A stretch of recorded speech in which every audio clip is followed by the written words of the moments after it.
In a world where insanity reigns supreme and safety pin manufacturers are running out of metal for the diapers of the leftists, it's comforting to know an ancient, fat, long-haired, bearded reprobate has your mind in mind.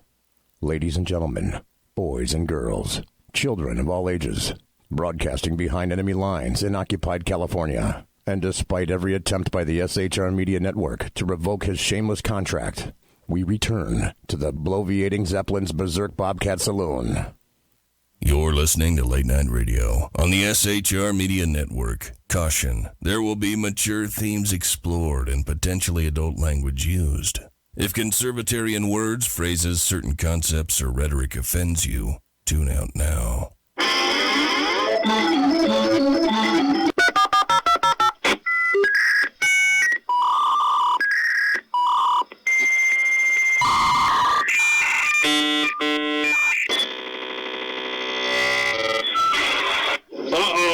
Guess what day it is? Guess what day it is? Huh? Anybody? Julie, hey, guess what day it is? Oh, come on, I know you can hear me. Mike. What day is it, Mike? Tomo, you magnificent bastard, I read your book. I drink your milkshake. How dare you? I call that bold talk for a one-eyed fat man. Fill your hand, you son of a bitch! Captain. Captain. Captain. Captain. Captain. Captain. Captain. Captain. Captain.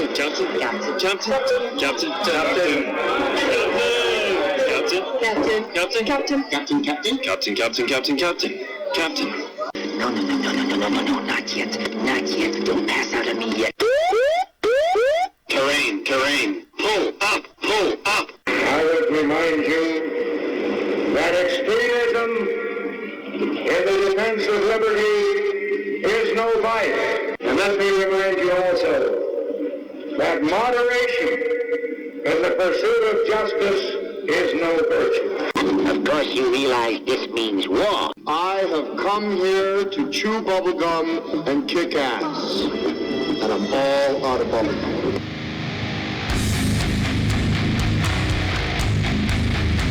And we're back. We are definitely back.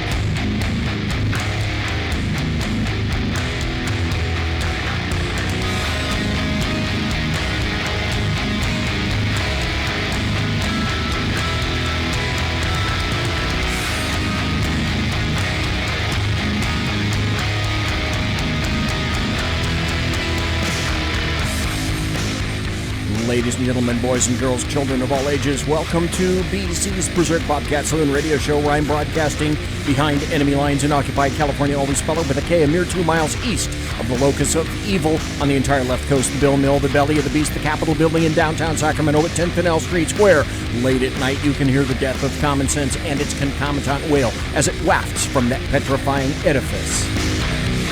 And late at night, when I exit the plush, resplendent, sumptuous, palatial, and effulgently bulbous SHR Media Studios, I'll be smelling the odoriferous stench of sulfur, brimstone, and evil emanating from that mentally destitute, columned structure aforementioned. Lockjaw is going to be your bartender tonight. And he pours with the best of them. The lava lamp, not so much lighted right now. It's the salt thingy over there, to my right, your left, which indicates that you can listen and chat at shrmedia.com. You can watch the show on the SHR Media YouTube channel and also the SHR Media Facebook page. Gotta tell you this, we don't water our drinks just like we don't water our conversation, politics, religion, crime, culture, economics, race, sex, science, law. We talk about it all right here at the Saloon. Nothing is sacred, the speech is free. But the booze is not. All we ask is that you flush the damn toilet, jiggle the handle, and don't forget to tip your waitress. This is a new night, and I'm soon to tell you why. Things have changed.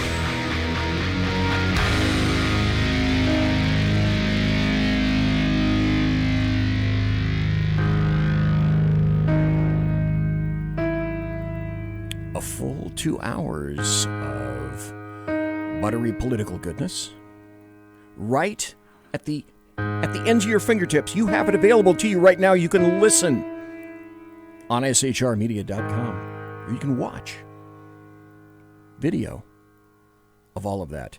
Tonight, we're going to be talking, myself and Kaiser Schuff are going to be talking tonight about the mystery of Richard Greenell, and some of you may be saying something similar to, okay, BZ, who the hell is Richard Greenell? See, that kind of rhymes a little bit. We're also going to be talking about the coronavirus, and I have three, really, before we get there, really important stories to talk about. But first, let's introduce Kaiser. Kaiser, do you happen to be there, sir? Oh, yeah, I'm here. Can you hear me, BZ? Okay, perfect. Excellent. Now, before we get to what is going to be pretty serious information to disseminate to you tonight, I want to tell you this. It's a new day in the SHR Media Studios. We have hooked up a microphone amplifier to these two dynamic microphones.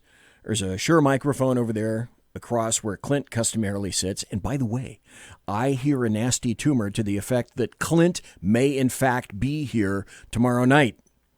I spoke to him. He actually exists. There is a real Clint. And I know that I've spoken to him, or it's somebody that does a great impression of Clint. So there may be a Shat show tomorrow night. I will let everybody know on social media. But here, for this microphone, this is an Electro Voice RE20, and it was a little underpowered. So tonight, we've hooked up a mic amp to this mic. Now, what I'm hearing in the headphones is much different than what I think you're hearing. So I'm trying this as an experiment right now to see if I like this mic amp, because apparently what I'm hearing now is not what you're hearing. So, number one, I'm curious if you guys hear any difference in terms of the microphone right now.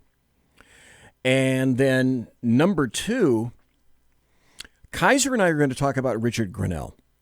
We're going to talk about coronavirus. And I have a ton of political stories lined up. And also an interesting death that people were saying is a suicide. Now it's turning out it's not. But that's part and parcel of what we'll be speaking about in just a moment. But before we get to the serious news, I have to get to the very, very serious news up front. And let's see. God, if I only had a producer, because I just introduced this as really, really serious news. This nation should commit itself to achieving the goal before this decade is out. I wish I had a news intro.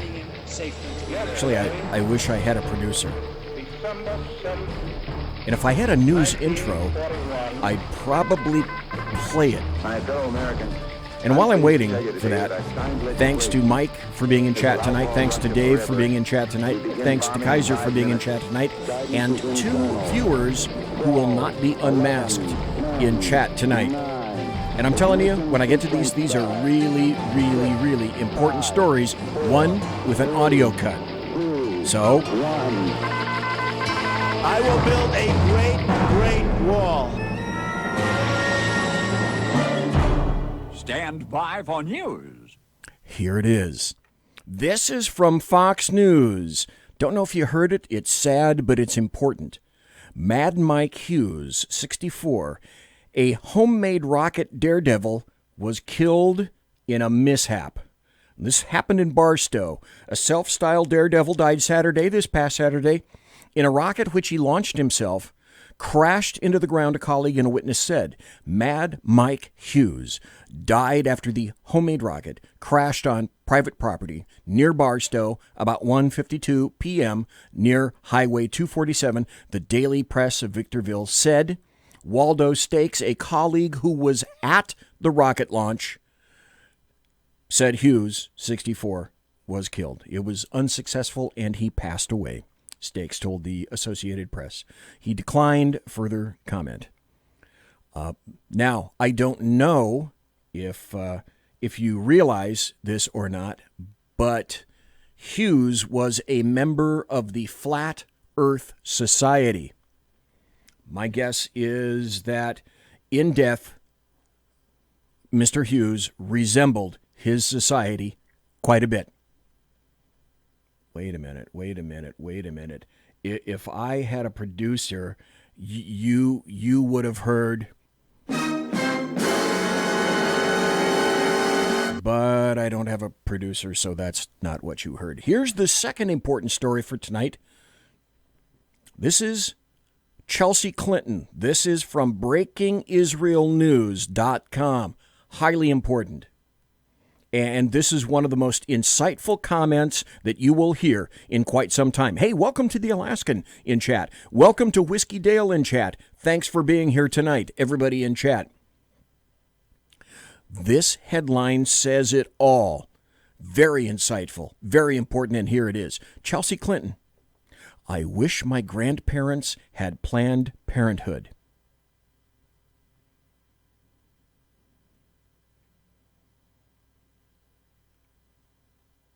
Okay, think about that, Chelsea. Chelsea Clinton recently doubled down a previous declaration that she wished her maternal grandmother had utilized the services of Planned Parenthood. Though she insisted her intention was not that her mother would have been aborted rather than born, the ugly truths of Planned Parenthood present a far uglier picture than she probably intended. Okay, yeah. This is what passes for intelligence in the Department of Leftists. Now, this is an audio cut. Highly important. This is the mayor of Georgetown. The mayor of Georgetown here in the United States, he excused himself to go up and leave the committee. There's a big dais up there, and this is a video. He excused himself to go to the bathroom in the middle of a meeting. The dealio is, though, that he forgot to switch off his mic, and I guess you could say something similar to hilarity ensued. Thank you, Mayor. I'll try and keep this brief. I won't belabor all the details. I'm sure most of you remember Mr. Guest's presentation from last time, and I imagine he's going to hit some of the highlights here in a minute. But the thing is that these deadly infections, there's something we can do about it. And what we can do is call on governmental representatives that are higher up the chain of...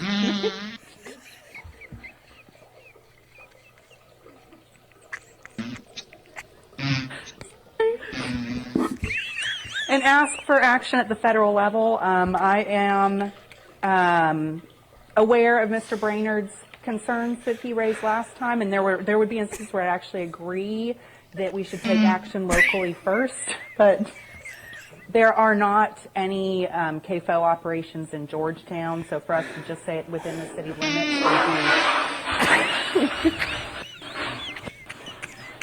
be...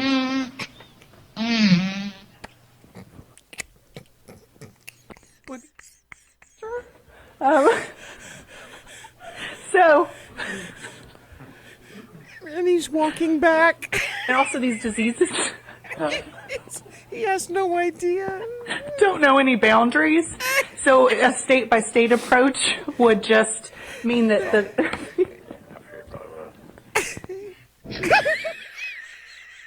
Okay. I thought I'd get us in the right frame of mood. Kaiser, are you there still, sir? Did you have to go to the bathroom? No, I was here listening. I had three things. First, the conspiracy nuts are going to go nuts over the flat Earth because they'll say he died and took the truth with him that it is a flat Earth. Yes. Yes. Yeah. Secondly, on the mayor, I don't even know if I want to touch the middle one, and I don't know if I want to touch this third rail of politics, but two things come to mind. Yeah? The mayor doesn't know how to shut a door. Apparently not. And the other thing is that stenographer is going to have a bitch of a time putting those in the minutes. How do you translate that? I think it's just frap. I am so easily entertained.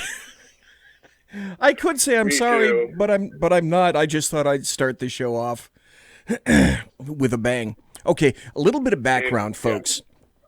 Kaiser Schuff is here tonight. He's going to be here for the entire 2 hours. The phone lines are going to be open when we get into the topic. So if you want to call, as a matter of fact, let me put that up right now. If you're watching on video, the phone number is in there on video. So if you want to call a little bit later, if you have a question or a comment, it's 575-208-4481. 575-208-4481. That number in Zanzibar is 575-208-4481. Now here's the genesis of the show tonight. Kaiser had great information and contacted me on social media, and then we sat and spoke about this. Yeah, Mike says a bang, BZ, more like a drizzle. So we were going to originally do this show on Kaiser's show, and then that ability, he didn't have the ability to do that. I think we were going to do that Sunday night. Excuse me. And instead, Yes, because we couldn't do it Sunday night, we thought, okay, well, tell you what, why don't we do it and just take the full 2 hours on my show tonight, and then if we blast through this, and if we blast through the coronavirus information, some of the updates, then I've got so much stuff to talk about. Oh my God, it's a target-rich environment. But first, let me go into a little bit of the background. Kaiser, you wanted to talk about Richard Grenell, and for those of you folks who are unaware of who Richard Grenell is, he's the former ambassador to Germany for the United States. Now, the news that you need to know is that President Trump, the DNI stepped down. And the DNI in the United States is the Director of National Intelligence. So the DNI is over the head of the CIA, over the FBI, and over basically all 17 intelligence agencies. So the DNI is the major, I wouldn't really say coordinator, but the major representative of all the intelligence agencies. They all go through him. They all, or her, whoever it happens to be. But the DNI is in charge of the CIA, the NSA, DIA, etc., all on down the line through the alphabet agencies. Now, I didn't think that the appointment, and this is a temporary appointment, of Richard Grenell was anything of any real significance, and it passed through my brain housing group. But Kaiser made me aware of some very significant things with regard to Richard Grenell, pointed these out to me, and then explained a few things. Well, I have some audio cuts tonight. One of them is from YouTube. And Kaiser explained that the Dave Rubin report was going to have something about this. And it turned out that from February 20th, I think, he was on the Dave Rubin report, Richard Grenell. And so I wasn't aware of the significance of what was happening with Richard Grenell, but Kaiser was. And so he thought it would be a good time to let everybody know about what's happening with Richard Grenell, why his appointment to DNI is significant, and some of the ramifications of this. So now that I've done a little bit of the background of this, Kaiser, why don't you take it and explain, give folks more detail about why this is an important thing? Well, first, just to clarify a couple of things. ODNI was originally established not to oversee those agencies. That's what it's become. It was supposed to be a place for clearinghouse of information, okay? And that was all it was supposed to do. Then it took more power, as bureaucracies tend to do. And so this has happened over time. Just some backstory on what the ODNI actually was supposed to be. It was supposed to help the agencies talk a little better, and you can tell by exactly what's been in the news lately, they're not talking any better. Now, getting back to Mr. Greenell. Yes, he went to Germany. First off, his sexuality means nothing to me, but it is fair to point out, when I came into the military, there was no don't ask, don't tell policy. There was not no live and let live policy. We actually arrested homosexuals because of one reason. And people will say, well, you could say that about married people. That's right. That's why in the UCMJ, Uniform Code of Military Justice, homosexuality and adultery are punishable. Okay? Those are actual laws, and they're not blue laws. And it's because you open yourself up to blackmail, which if you have a security clearance can be a problem. Richard Greenell is openly homosexual. That's okay. I'm not caring about it. I guess our culture's moved on from that. But still, that's a thing. The thing that I brought up with you, BZ, was kind of important for people to understand. That Rick Greenell, by all marks and manifestations, seems to be a decent human being. Yes. I'm not going to cast dispersions upon this. I think he's got a couple picadillos that were never proven, but, some things, I guess, work themselves out in different aspects. And I don't know if I'm even going to breach that part, just because of where that information comes from, and I'm just not going to probably touch on that. But I did tell you about it offline. So anyways, here's the deal. His number 2 pick came from Devin Nunez, person out in your area, your neck of the woods. Exactly. And and he is going to be the number 2. Remember, my adage has always been, it's never the man that you need to worry about. It's the man next to the man. Kash Patel is actually the one who found out about the fraudulent dossier and backtraced everything for Nunez. So, now we're getting down to the nitty gritty. We have the investigation that's going on right now by, why am I mind dumping his name? He's actually a USAA, United States Assistant Attorney, out of,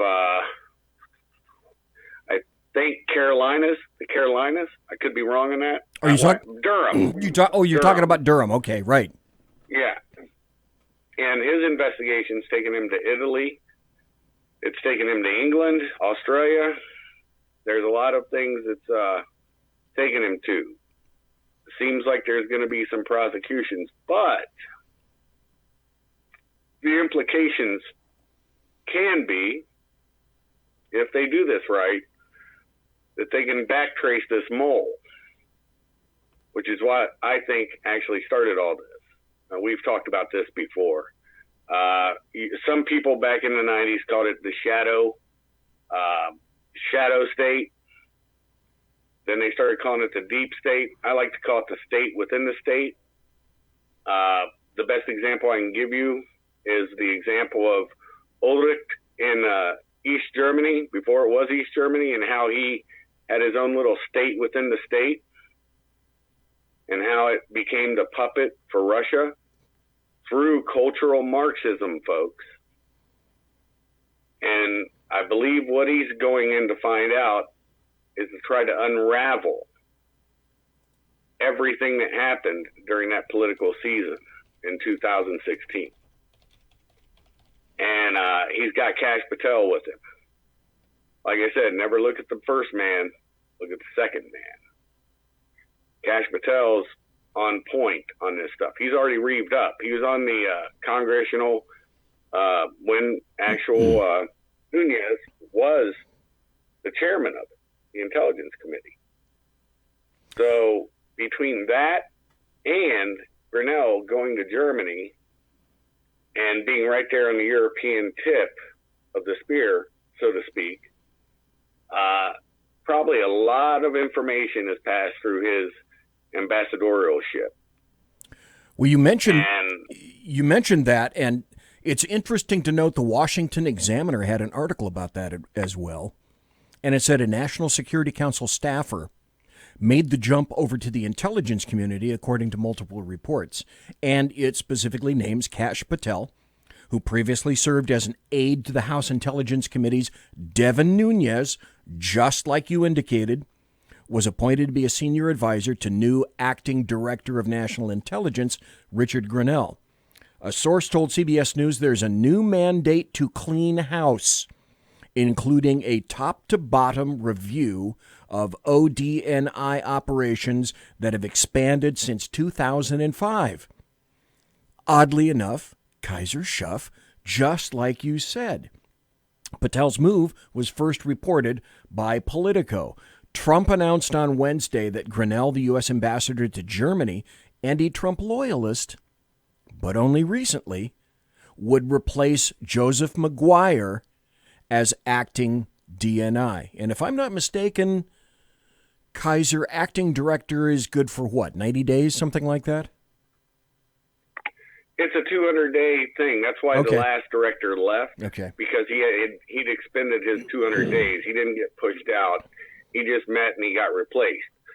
Because in this political climate, getting a permanent director is probably going to be an uphill battle no matter who he picks. Oh, God, yes. But the point is that he, during that time, those 200 days can be very fruitful. They got rid of, and we talked about this too, General Flynn. He did a lot of damage to some of the stuff they were doing.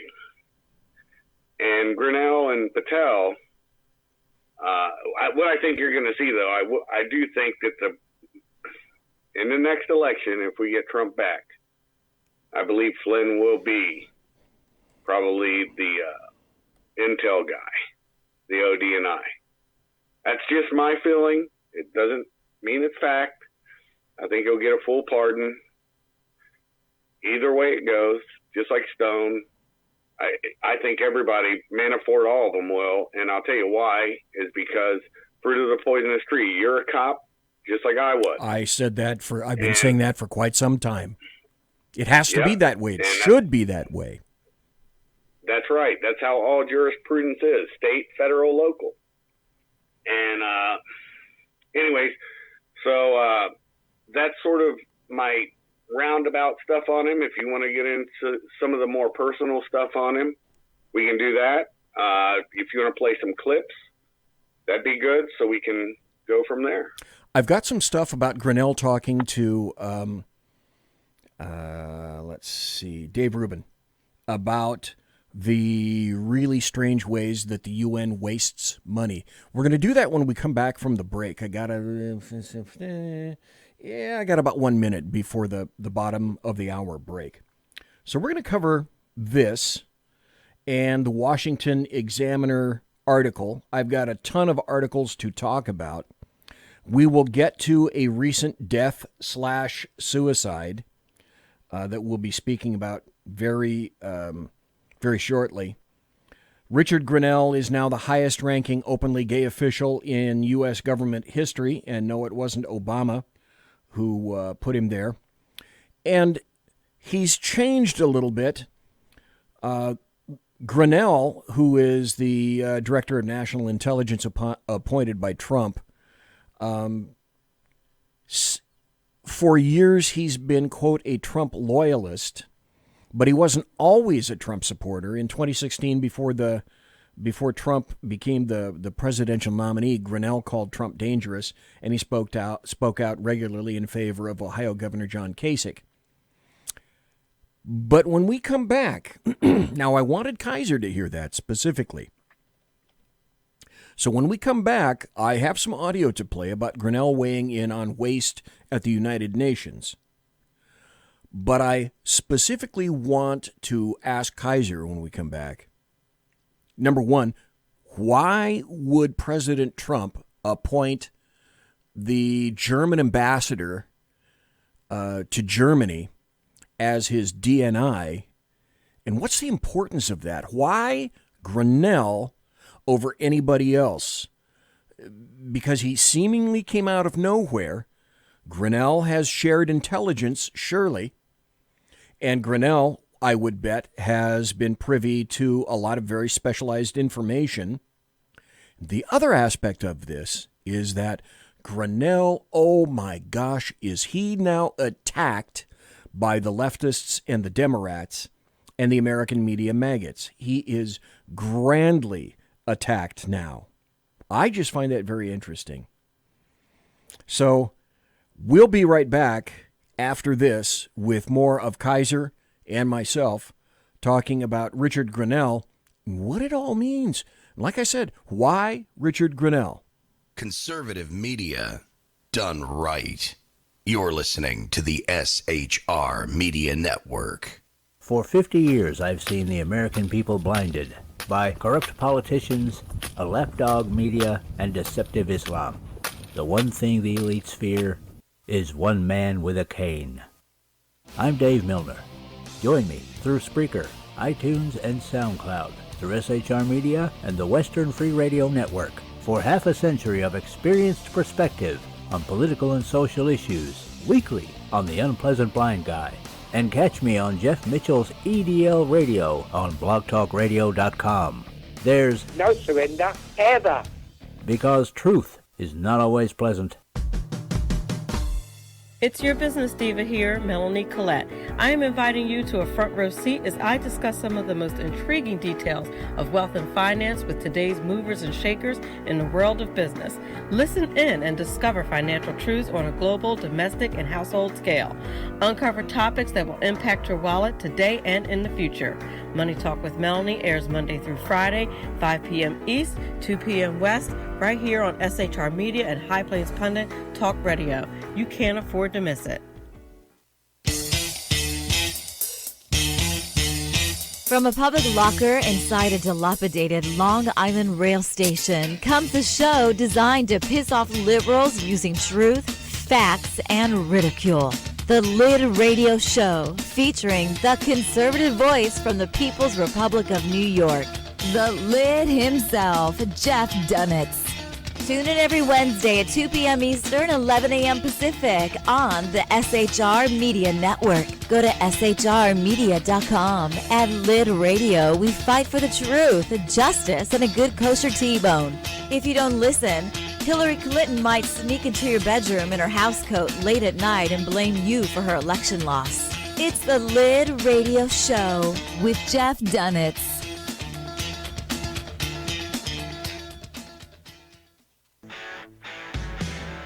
Hey girls, Carry Girl Gear is here. More and more women every day are concealed carrying, participating in competitive shooting, and getting firearms training. It's not a boys' club anymore, and we don't have to shop in their stores anymore either. Finally, a cool and unique clothing line just for women. Dope tees and hats for the patriotic, concealed carry, and 2A girl. So what are you waiting for? Go check out carrygirlgear.com today. Broadcasting behind enemy lines in occupied California, a mere 2 miles from the state capital, the bloviating Zeppelin's Berserk Bobcat Saloon radio show can be heard every Tuesday and Thursday night at 8 p.m. Pacific and 11 p.m. Eastern, only on the SHR Media Network. Go to shrmedia.com to listen. You can also watch on the SHR Media Facebook page and the SHR Media YouTube channel. No goldfish were abused in the making of this ad.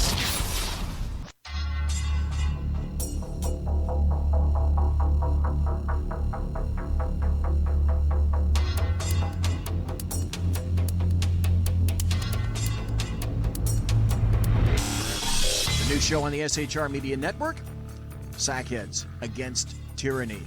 On shrmedia.com. Go there quick like a bunny, 11 p.m. Eastern, 8 p.m. Pacific, every Wednesday. Live and direct on the SHR Media Network. shrmedia.com. Be there.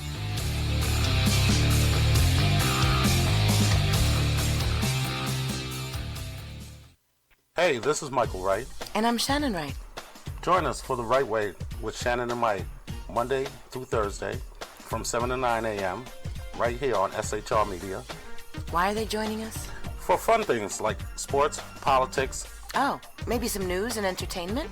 And all kinds of other things. Money and recipes and events, all kinds of stuff. Yeah, so join us Monday through Thursday, 7 to 9 a.m. here on shrmedia.com. Conservative media done right. You're listening to the SHR Media Network. Ladies and gentlemen, boys and girls, children of all ages, welcome back. And I am BZ. I am the bloviating Zeppelin. This is my saloon. I pour drinks here. You can friend, follow, and like the SHR Media Facebook page. You can subscribe to the SHR Media YouTube channel. Click notifications. Give our videos a big old thumbs up. We got great hosts, great videos, great shows. By the way, I got to ask, folks, are you a supporter of the Second Amendment like I am? What I might suggest is you go join the U.S. Gun Owners Association, the USGOA, over on Facebook. Great news about the Second Amendment, firearms testing, etc. Tonight we got, and again, thanks to Mike for being in chat. Thanks to Dave for being in chat. Thanks to the Alaskan. Thanks to Jack Alexander. Thanks to Whiskey Dale. Thanks to Kaiser and one viewer who we will not unmask. Thanks to everybody for being in chat tonight. I appreciate that. And thanks, of course, to Kaiser for being on here. I asked Kaiser, I said, hey, when we come back, can you tell us the significance of President Trump deciding to appoint Richard Greenell, former ambassador, U.S. ambassador to Germany? Why would he appoint Greenell, seemingly out of nowhere, to the position of DNI, Director of National Intelligence? Kaiser, what do you think? Why would President Trump do that? I don't know myself. Well, I can posit two things after I state these two things on it. First, I just got done cleaning my 357 Lieber action, so yeah, I'm an avid supporter of the Second Amendment. Okay, cool. And after that, the other thing you were talking about, I just mind dumped. But I remember the two questions, and I had to pause it and think on those two things. First off, Germany has always been a gateway to the East. That's why geopolitically, when there was an East and West Germany, the Soviets had one part of it, and we had the other. Yes. East and West. And that's why we had a highway that took us all the way through, and a train that took us all the way through East Germany to West Berlin. And it was divided in three sections: the French, the Soviet, the British, and the American section. Sector, as Germans would call it. And it's always been a hotbed for spies and tomfoolery. And that's just the way it is. International intrigue, whatever you want to say that in Switzerland. And it's still that way.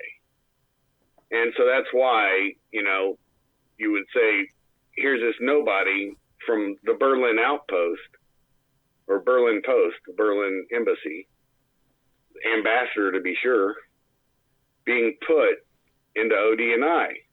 Now, here's the clearer question that brought me, you actually got my mind going in this direction. The backstory on it, what I just said. Okay. John Kasich, he was a strong supporter of John Kasich, not a joke supporter. And he did have disagreements and still did while he was ambassador. But he voiced them to Trump and didn't make a big deal out of it. He didn't leak it. Trump, in a lot of ways, resembles a boss in the old school way of it. He wants to see some loyalty, some honor, some integrity. Yes. If you got something to say, you say it to me. You don't go around and tell everybody. You say it to me. You can believe what you want afterwards, but you know where I stand. I know where you stand. That's fair play. That's being a man. Now, Greenell is not effeminate at all. It'd be like saying Peter Thiel, I believe they were once lovers, Greenell and him, is the same way. Neither of them are effeminate. They're both millionaires. Well, billionaire for a Thiel. So these are the kind of things that if I were Trump, and I'm putting myself, this is a wild-ass guess, we're wagging the fuck out of it right now. Okay. I would put him there for, first, the experience in Germany. He's seen how the sausage is made from the ground core collection of intelligence, and seen how it's been processed through the bureaucracy on a micro level. So going to ODNI and restoring what the original mission was, and Trump's already started doing it with his White House staff, i.e. the people who work intelligence in the staff, like the leaker, Army Cat, can't think of his name, and his brother. Oh, and yes. The man who shall not be named, because YouTube will pull your show, but he's got a very Italiano last name. Yeah, EC. Yeah, exactly. The point is, he started culling that entire branch. That was up to 200 people, BZ. And 200 people. You're thinking about Lieutenant Colonel Vindman. Yeah, and his brother Vindman. Yeah. So the lawyer, the other one is a lieutenant colonel, little fat piece of garbage, communist. And his bosses even said he was a communist. Yes. But you're not supposed to mix politics and your military service. That's one thing that was always taboo. And we remember that his bosses said that he was untrustworthy, and his fit reps, I think, were not really good, meaning that from Lieutenant Colonel, he sure as hell wasn't going to be going anywhere. Yeah, exactly. He probably was stuck in the little silver oak leaf. You know what I'm saying? Yes. So anyways, you ask why Grenell. I think Grenell is the perfect appointment. And with Kash Patel doing the digging, I think for 200 days, besides Durham is finished, if memory serves, he's been talking to everybody who was involved in the fraudulent Russiagate story. Right. By the way, Sarah Carter, what's his name? Why am I mind dumping his name? Oh, Sarah Carter. We're going to get to that. Yeah, Sarah Carter came out with a kick-butt article today. And Solomon, John Solomon, who used to write for The Hill, but they fired him. They did yeoman's work on uncovering this garbage, and so did Tom Fitton from Judicial Watch by FOIAing the hell out of DOJ, CIA, getting a bunch of Glomar reports back. Well, we can talk about that another time. But anywho, so that's why I think that he is a prime choice to be ODNI. Okay, so folks, we're talking to Kaiser Schuff. I am BZ. You're in the saloon right now. We're explaining the appointment of Richard Greenell, a temporary appointment for DNI, Director of National Intelligence. Kaiser, you mentioned a name before that I'd like to have you explain a little bit more who this person is and why he's even worth mentioning to folks that may not know. You mentioned an individual by the name of Peter Thiel. That's Thiel, Peter Thiel. Who is he and why is he significant, if he's significant at all?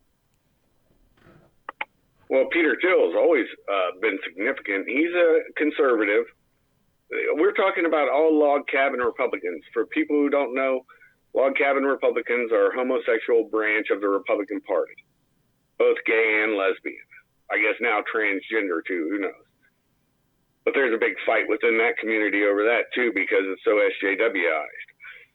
My point being is he helped start up, I showed you a few things on that. He helped with seed money for Facebook. Okay. With Gilman Louie and DARPANet at the time, which was, what was her name? I'm mind dumping her name right now. Sorry. But that's how Facebook emerged as a data mining source. And that came from something I've talked about on your show before. SAIC, a company I worked for in 2005 and 6, when I was in Iraq, they had a program called Trailblazer. It got superseded by Echelon. Trailblazer was a money boondoggle. And also, going back before this, or going back after this, remind me to talk about why I think Rick is good for the UN. I'll talk a little bit about what he knows about the waste, fraud, and abuse there. Okay. All right. But Can anyway, we stop here? Hey, Kaiser, can we stop here for just a second? Because I've got about a 5-minute video. It's audio for everybody listening, and it talks about what you just addressed. Folks, you may not know this. There is a connection between Facebook and social media and the CIA. And this is a 5-minute video, an audio clip that I've got that explains a lot. And Kaiser, thanks for bringing this up. So let's listen to this. If you thought there wasn't a connection, well, you might have to guess again. Have you thought about the privacy you put at risk? Facebook allows users to post their favorite music, books, movies, their address, hometown, phone number, email, clubs, jobs, educational history, birth dates, sexual orientation, interests, daily schedules, exactly how they are related to friends, upload pictures of themselves, and even political affiliations. Its privacy policy even goes so far as to state it also collects information about you from other sources, such as newspapers and instant messaging services. This information is gathered regardless of your use of the website. Think that's scary? The Facebook's term of service state, by posting member content to any part of the website, you automatically grant, and you represent and warrant that you have the right to grant to Facebook an irrevocable, perpetual, non-exclusive, transferable, fully paid, worldwide license with the right to sub-license to use, copy, perform, display, reformat, translate, excerpt in whole or in part, and distribute such information and content, and to prepare derivative works of, or incorporate into other works such information and content, and to grant and authorize sub-licenses of the foregoing. Stop. What that means is Facebook can take your information and do anything they want with it. Have you seen the Facebook's Pulse feature?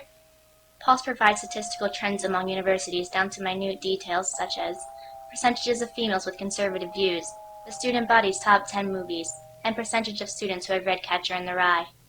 The so-called privacy policy goes on to say that they may share your information with third parties, including responsible companies with which they have a relationship.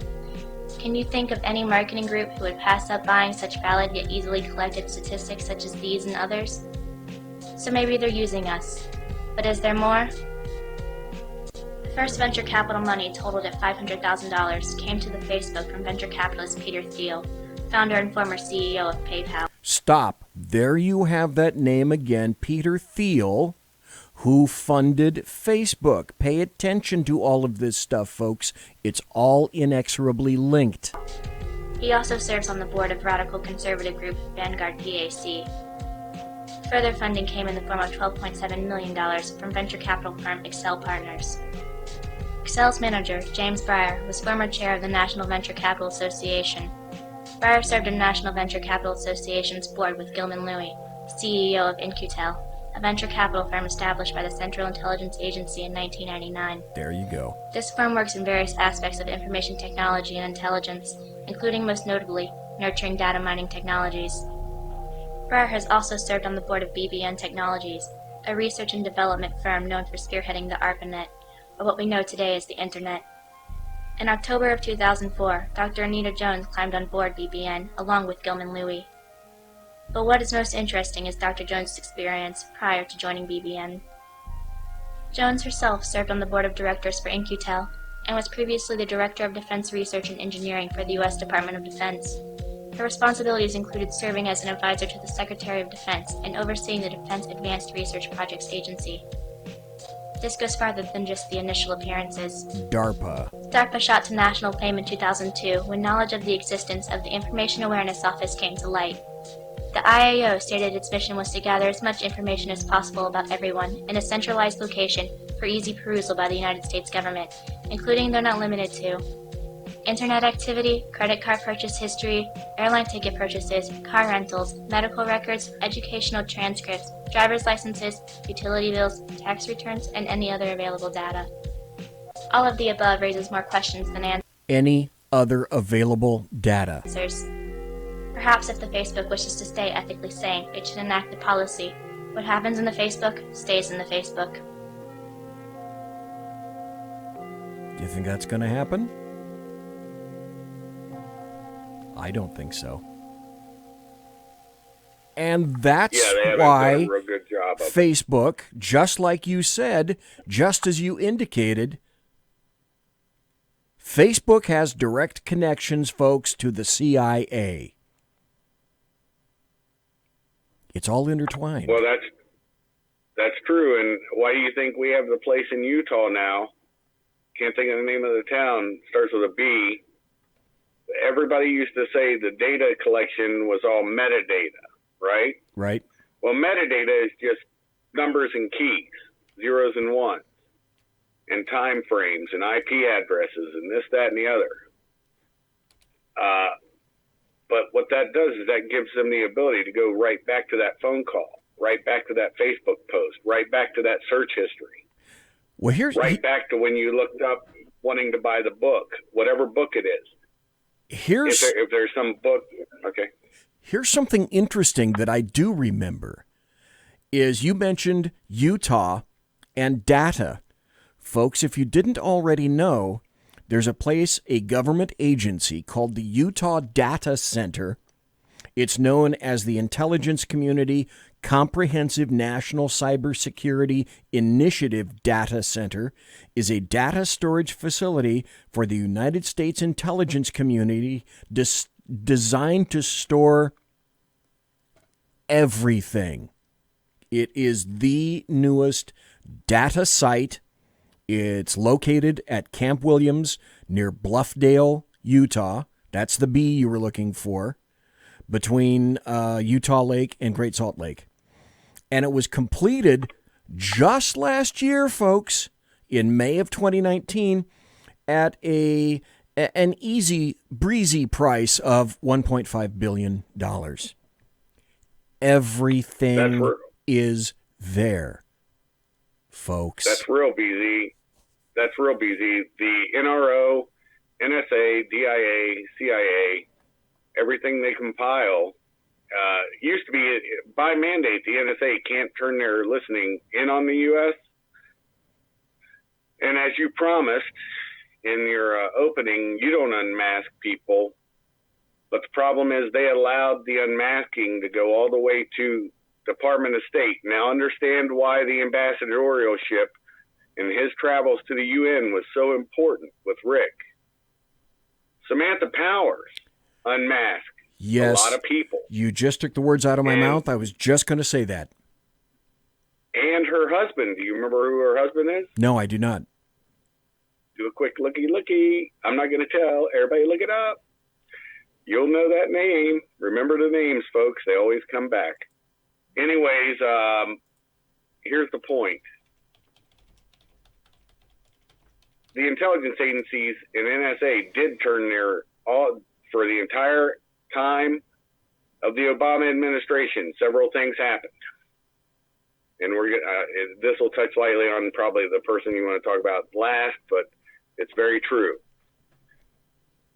They they erected the Gorelick Wall, which meant it made it harder for CIA and FBI and everybody to talk to each other. That's what she did under the Bill Clinton administration. That's why 9/11 happened. Second thing that happened, like I said, there's three things. Second thing that happened, NSA turned their listening in on us. That's a fact. Yes, and also the Senate. The Senate was pissed off about that.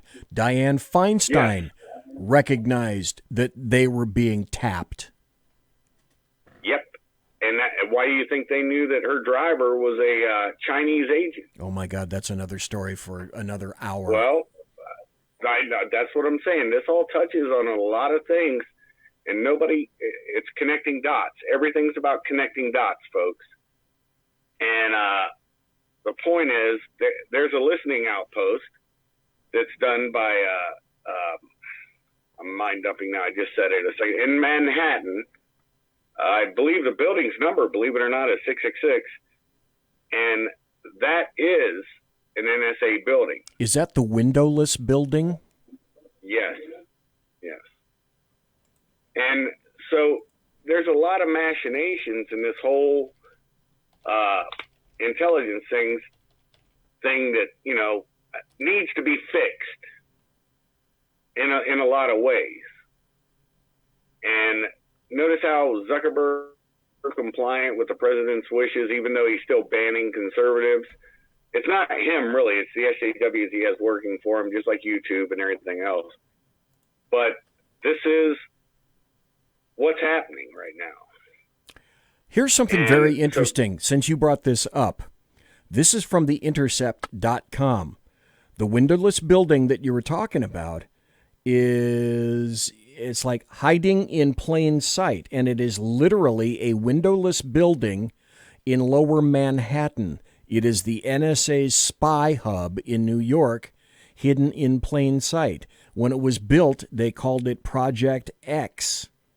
It was designed to be capable of withstanding an atomic blast in the middle of New York City.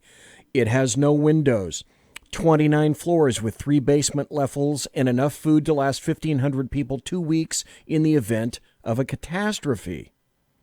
But it's operated, allegedly, by the New York Telephone Company, a subsidiary of AT&T. It houses one of the most important telecommunications hubs in the United States. It was designed by a guy named Warnicki, who had visions of a 20th century fortress. It was finished in 1974. It's at 33 Thomas Street. It's known as the Long Lines Building. And it's right in the middle of Manhattan, hiding in plain sight. Yep, that's it. That's exactly that building, and that's 3 levels they admit to underground. Yes.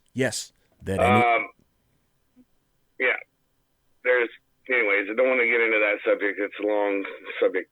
But the point is that now you're starting to see how the webs of this hydra, this tentacle, starts to expand.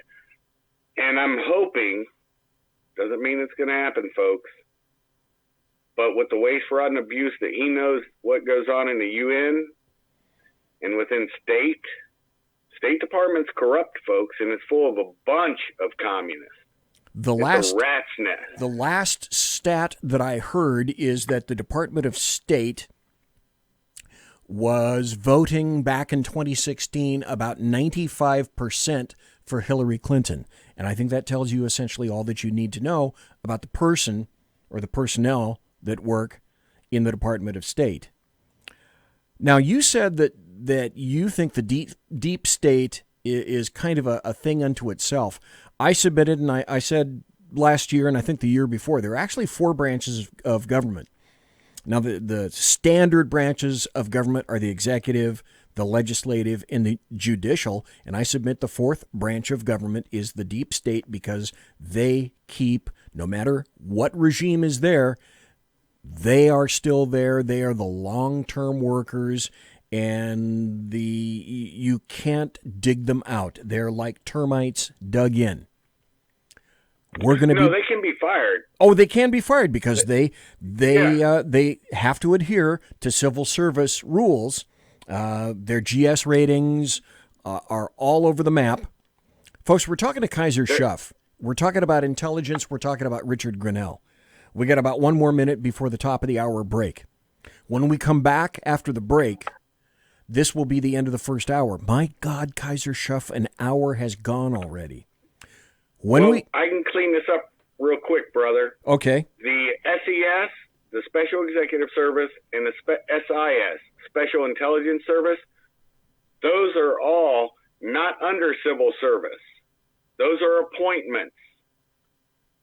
Those are Special Executive Service. Those are lawyers and stuff the government hires. Okay. And gives them those ratings. That is the bureaucracy. That's the head of the Hydra. And the tentacles will start to retract from there. Anyways, they give a nice, cozy environment for all these communists. And take it away, brother. Sorry to interrupt. That's okay. That's okay. We're going to continue this. We're not going to stop. I hope that we're going to be getting to coronavirus because I want to take this with Richard Greenell to its logical conclusion. And I've got a couple more people that I want to talk about with Kaiser Shuff, who's here tonight. Thank you, Kaiser, again for being here.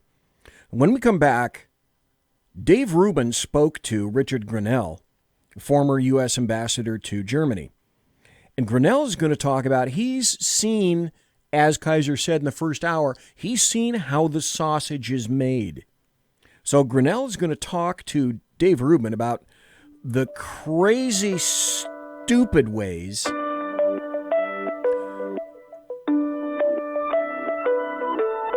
hang on just one second, folks.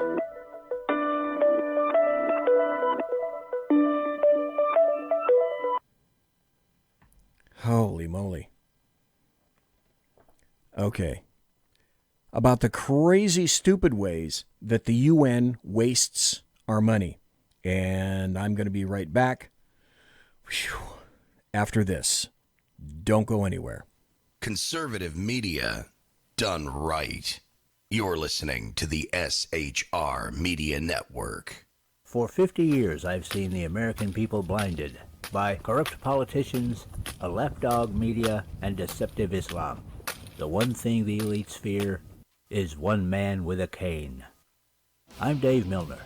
Join me through Spreaker, iTunes, and SoundCloud, through SHR Media and the Western Free Radio Network, for half a century of experienced perspective on political and social issues, weekly on The Unpleasant Blind Guy. And catch me on Jeff Mitchell's EDL Radio on blogtalkradio.com. There's no surrender, ever. Because truth is not always pleasant. It's your business diva here, Melanie Collette. I am inviting you to a front row seat as I discuss some of the most intriguing details of wealth and finance with today's movers and shakers in the world of business. Listen in and discover financial truths on a global, domestic, and household scale. Uncover topics that will impact your wallet today and in the future. Money Talk with Melanie airs Monday through Friday, 5 p.m. East, 2 p.m. West, right here on SHR Media and High Plains Pundit Talk Radio. You can't afford to miss it. From a public locker inside a dilapidated Long Island rail station comes the show designed to piss off liberals using truth, facts, and ridicule. The Lid Radio Show, featuring the conservative voice from the People's Republic of New York, the Lid himself, Jeff Dunitz. Tune in every Wednesday at 2 p.m. Eastern, 11 a.m. Pacific on the SHR Media Network. Go to shrmedia.com. At Lid Radio, we fight for the truth, justice, and a good kosher T-bone. If you don't listen, Hillary Clinton might sneak into your bedroom in her housecoat late at night and blame you for her election loss. It's the Lid Radio Show with Jeff Dunitz.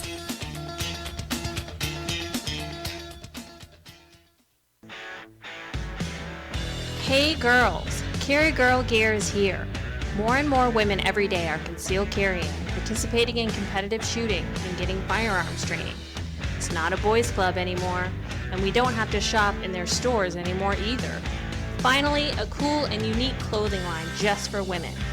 Dope tees and hats for the patriotic concealed carry and 2A girl. So what are you waiting for?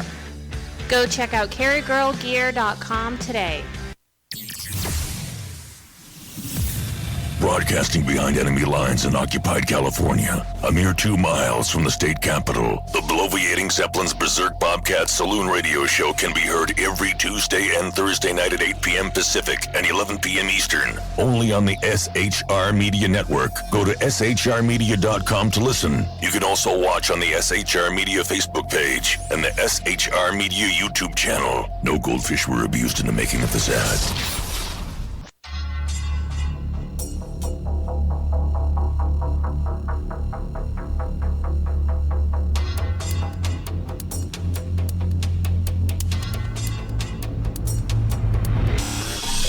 Show on the SHR Media Network, Sackheads Against Tyranny. On shrmedia.com, go there quick like a bunny, 11 p.m. Eastern, 8 p.m. Pacific every Wednesday, live and direct on the SHR Media Network, shrmedia.com. Be there.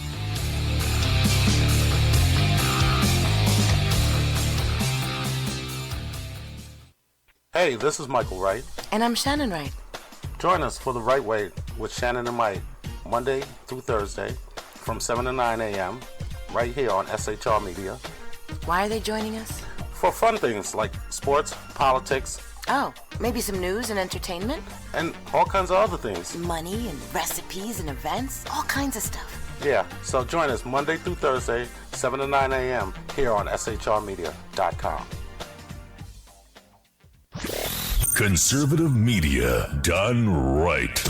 You're listening to the SHR Media Network. Ladies and gentlemen, boys and girls, children of all ages, we are back. It's the second hour. OMG, where did the time go? It's flying by. Thanks again tonight to the Alaskan for being in chat, Kaiser for being in chat, Mike in chat, Dave in chat, Jack Alexander in chat, and one viewer in chat. And also Kaiser points out, yes, Samantha Power's husband is Cass Sunstein. Cass Sunstein, comma, massive leftist who wrote the book Nudge. And Nudge, if you haven't read it, is all about the ability of leftists to nudge you just a bit, like the frog in the boiling pot, over to their side, and they'll do it bit by bit by bit until they get you there. That's Cass Sunstein. I think Mike is on the line. Mike has a question. Mike, you there? I am here, BZ. What is up, sir? My question is this. My question is this. Y'all met your guest right there mentioned Utah. And that brought me, and I asked the question a couple times in the chat room. The person that we've been hearing things from Dribs and Drabs about, what's his name, Barr and Durham, but the guy we haven't heard from yet, and we were supposed to have heard from a report from this guy who's out there in Utah, is an attorney sent out there to Utah to basically go into that place and look up some of that information. Former, I'm blanking on his name now. I had it in a chat room earlier. Not Durham, not Barr, but what was his name? He sent him out to they sent him out there, and he was supposed to do an investigation. And we haven't heard from that investigation yet, And how does that guy fit? And like I said, I'm blanking on his name right now. I had it in a chat room earlier. Okay, I'm blanking on his name right now. Are you talking about John Huber? John Huber, that's it. Okay, and who is he, and why is he important? He'd been hired to do some investigation, and why he's important is you mentioned that the Kaiser mentioned that building out there in Utah, that data center. Huber was supposed to go out there to Utah to do his investigation and have something to do with it, and was supposedly having something to do with that data center. That's what I understood at the time when they appointed the guy. John Huber. Okay. Kaiser says he can't hear what you're talking about, but Kaiser, Mike is talking about John Huber. And does John Huber, Kaiser, mean anything to you? Does that name mean something to you?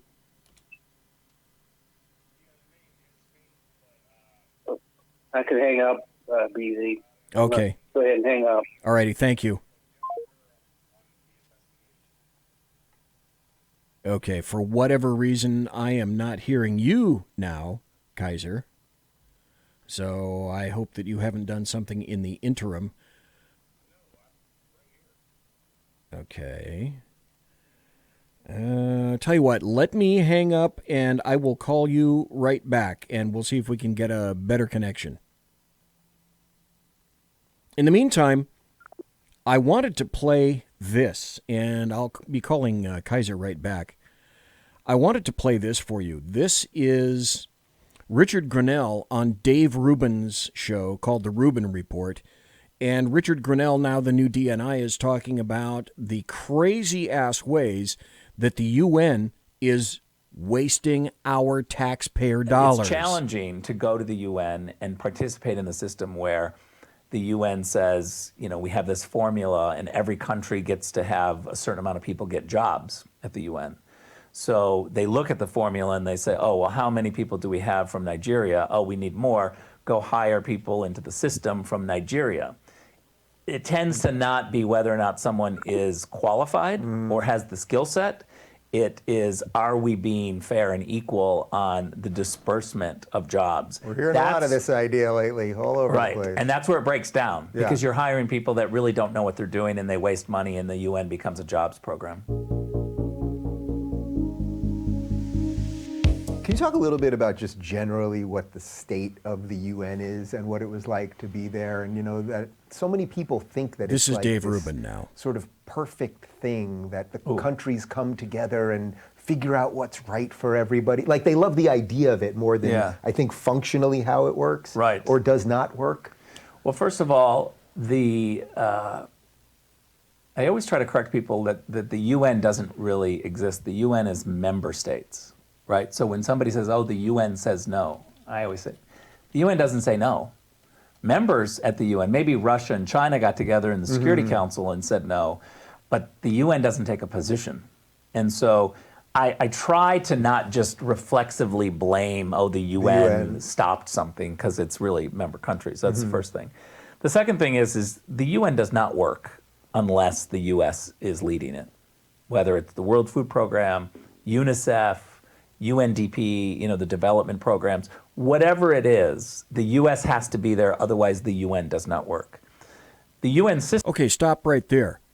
Greenell made a very interesting point, and I'm going to ask you, Kaiser, right now, basically what he's going to talk about, because I'm running out of time tonight for the 2 hours. Essentially what he's saying, and I'll ask you folks right now, and Kaiser also, he's saying that the UN won't function without the United States. Now what that means, let me do the translation. The UN will not function, cannot function, for a number of reasons, because of United States coordination, because no one else can do that. The second aspect is the only way that the UN functions is due to taxpayer money, American taxpayer money, my money, your money, which also gets back to, why are we funding the UN? Kaiser, are you there, sir?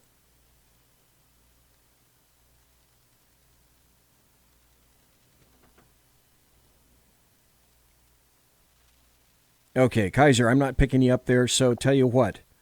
Let me give you a call, and I'll see if I can pick you up this way.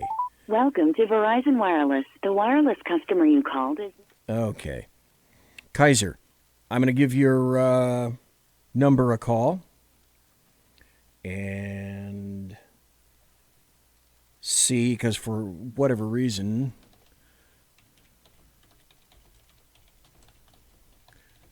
the Facebook connection is not working. So let me try this now.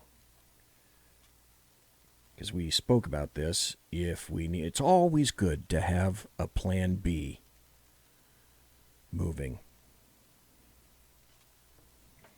And they may or may not be a plan B. Okay. Let me try this again. Welcome to Verizon Wireless. The wireless customer... Okay. We're going to move on. In any event, there are a lot of things that need to be connected in this. The politics, the various aspects. Greenell is in there, and apparently it's there to, according to Kaiser, to clean house. Everyone is there to clean house. the deep state, etc. It's all there. Folks, here we go. Let's see, and Kaiser, do I have you back, sir? Yes, you do, brother. Okay, yes, great. You do. Good. Plan B we must be works. Hitting on too many good points. I know. We must be. we're aggravating something. Yes, and I want to tell you though, now the sound is really good. Just to let you know, boy, is the sound good. Okay. It's much clearer. Awesome. Well, what he was talking about that I actually, because I couldn't hear you or him for a minute, he was talking about Huber. Huber was the guy who handed in his resignation. I don't really understand what his point was on that, but I didn't hear all that. So that's where I stood. You asked me that question, and I went to answer you. Okay. So that's just to clear up what Mike said. I have no clue what he was talking about. I mean, Durham's doing the investigation. Huber was just appointed acting attorney general for a little bit. So, I mean, that's really all he was. So okay, you mentioned in terms of connecting a whole bunch of the dots together, and that's how all of this stuff is. Everything is so inexorably interlinked.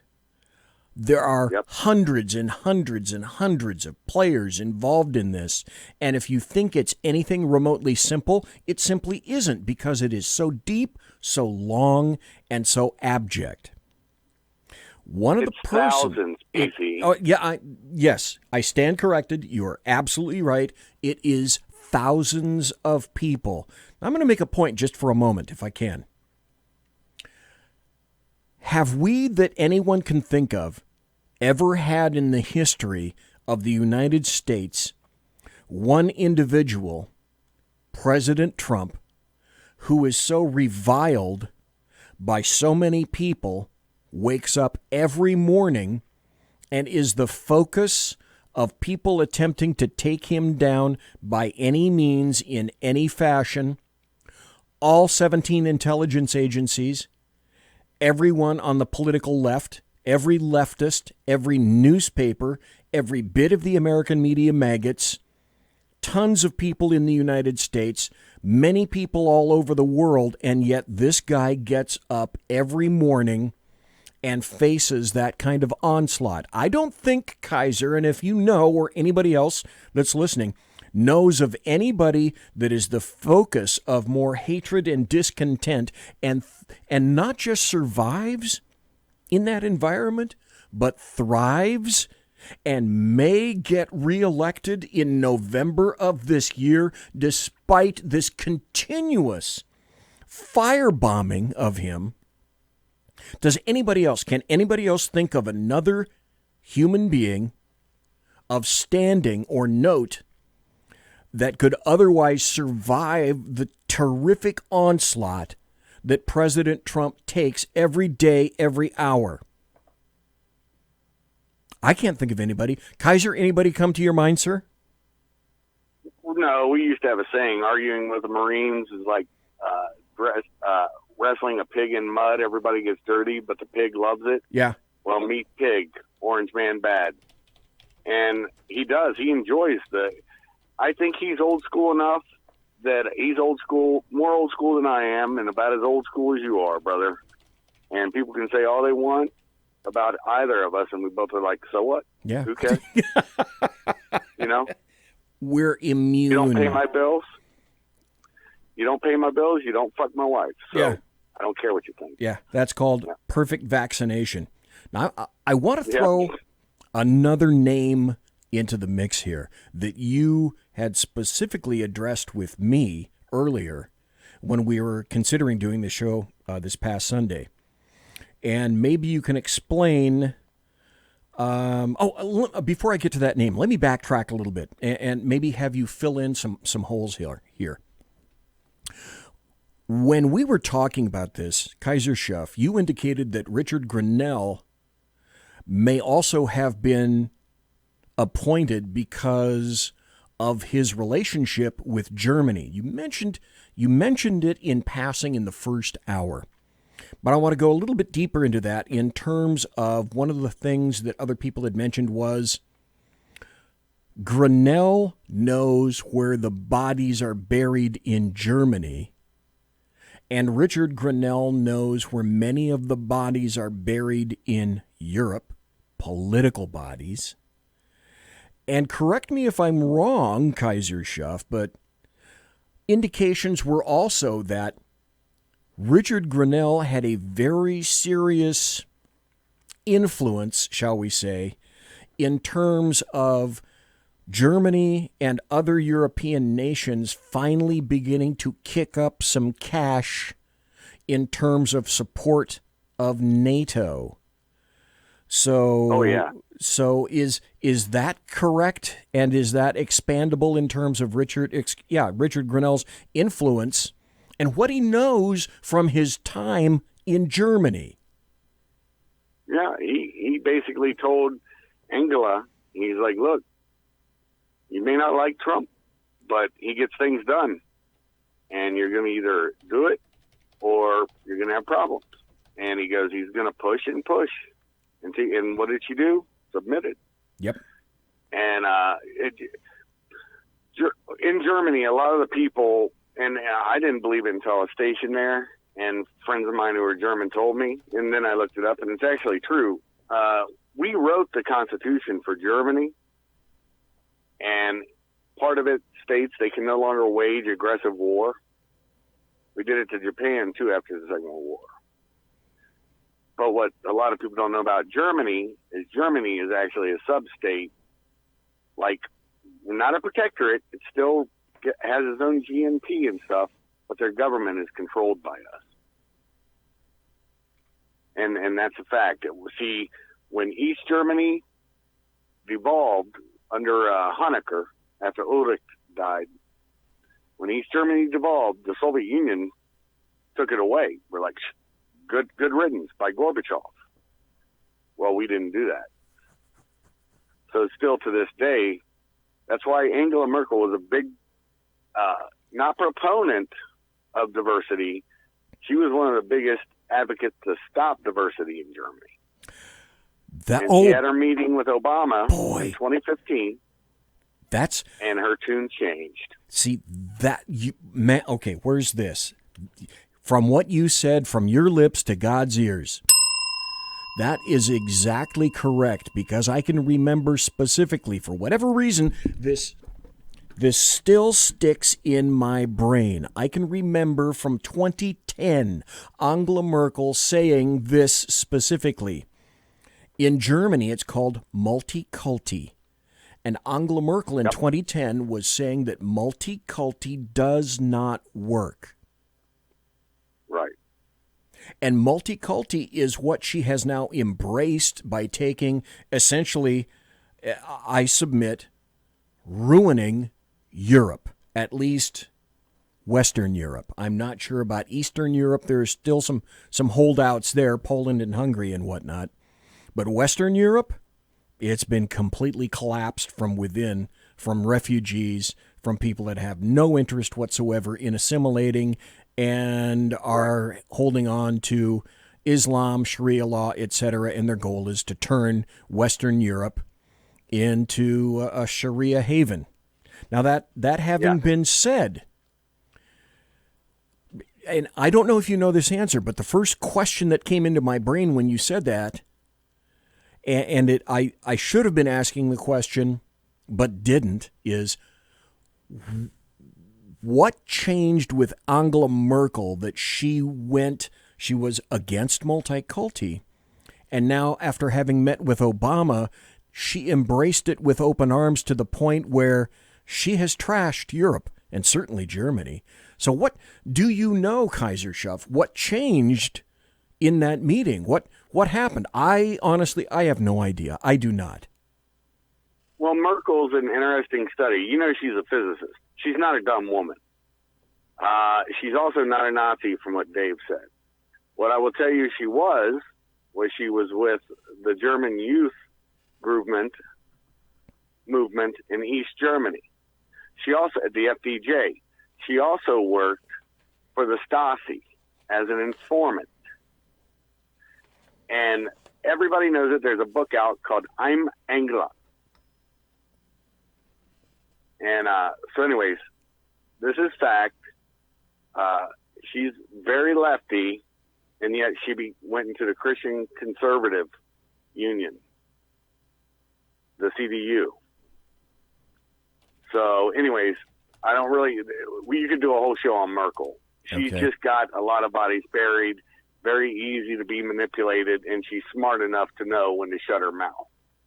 Okay. What I'd like to do, Kaiser, is eventually I want to get over to coronavirus before we have to wrap up the show.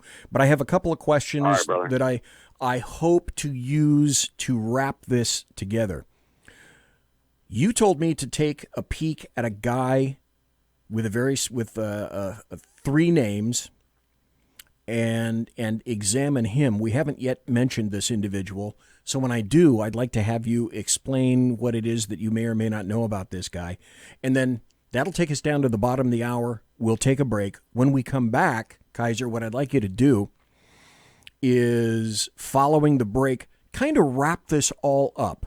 Why is Grenell's appointment important, and what do you see coming out of it? But I'll ask you that question after the break. In the meantime, you mentioned to me on Saturday, when we were considering doing this show on your show, you mentioned an individual by the name of Robert David Steele. Who is that? Yeah. And why is that person significant?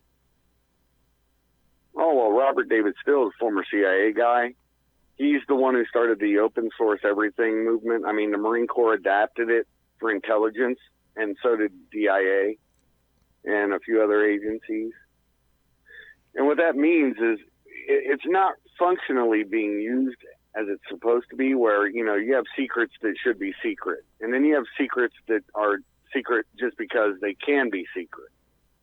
But they shouldn't be. There are some things that are needlessly, believe this or not, BZ, there's stuff that's classified that it doesn't matter if somebody saw it or not. I'm not joking.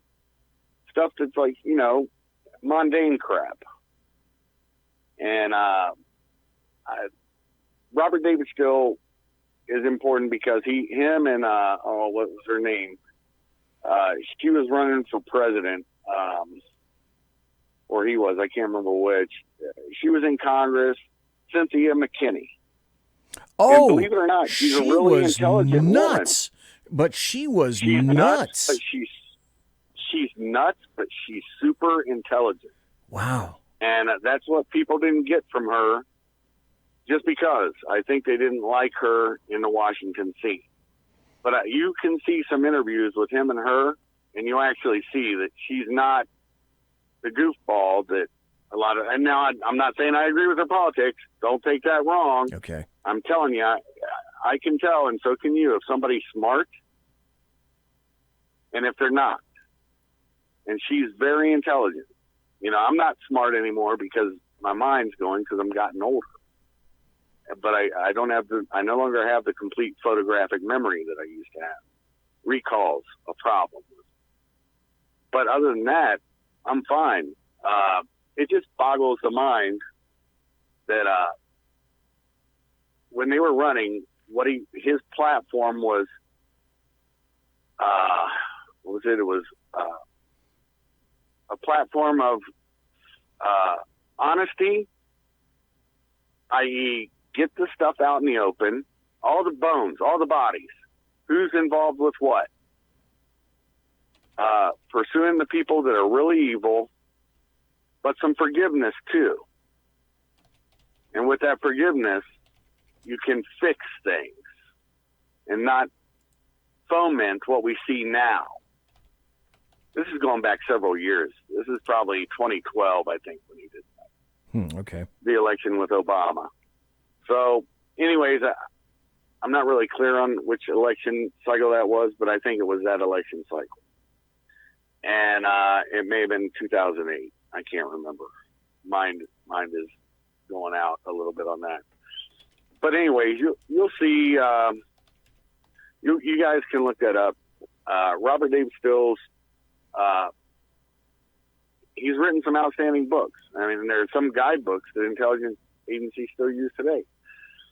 the open source guides. So, and they're all free on Amazon. You guys can get them out and look at them yourself. And that's basically you're seeing what his thoughts and beliefs are. Okay, folks, we're going to take a break. We're talking to Kaiser Schuff. I want to, when we come back, see if Kaiser can sort of encapsulate all of this. And then I'd like to talk about the coronavirus. Some things have happened just this week.